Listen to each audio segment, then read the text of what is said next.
This book for me started as an idea 2 years ago when I recently got married, and over the last year it was pulling all of the great recipes, truly finding the best of the best, making sure that we had kind of all of those family traditions, but again, having our special twists on it. Really, it is a celebration kind of food and fun and gathering everybody together. To me, a recipe that's worth sharing is one of those that either evokes an emotion, that reminds you of something, whether it was something you ate growing up or on a very special occasion. It really is just the simplicity of something that you're in the mood for. Those, to me, are recipes worth sharing. When I'm in the kitchen, I usually have music on, I'm kind of humming, dancing around, cooking. I'm really, really happy in the kitchen because for me, when you love to eat, you kind of love to cook. So that's what all of these recipes kind of tie back to. Nothing super fancy, just really feel-good food that most people like to eat. What I love about it is great photography, so you can really see what the recipe is supposed to look like.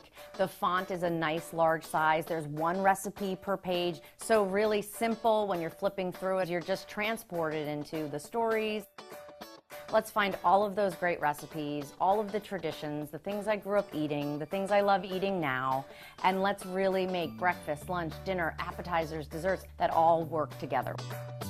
So for me, no recipe book would be complete without macaroni and cheese. And there's my grandkids' mac and cheese, which is like ooey gooey, pulls away, like everything you think about a mac and cheese, hearty, delicious, comfort food, nailed it with this recipe. I truly feel you should eat dessert first. I love dessert. I don't think any meal is complete without it. I honestly think this book would be great for anyone.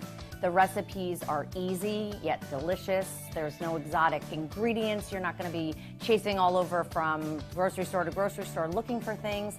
It's how I cook. It's how I was raised to cook. So it's super easy yet delicious. And there's something in there for everybody.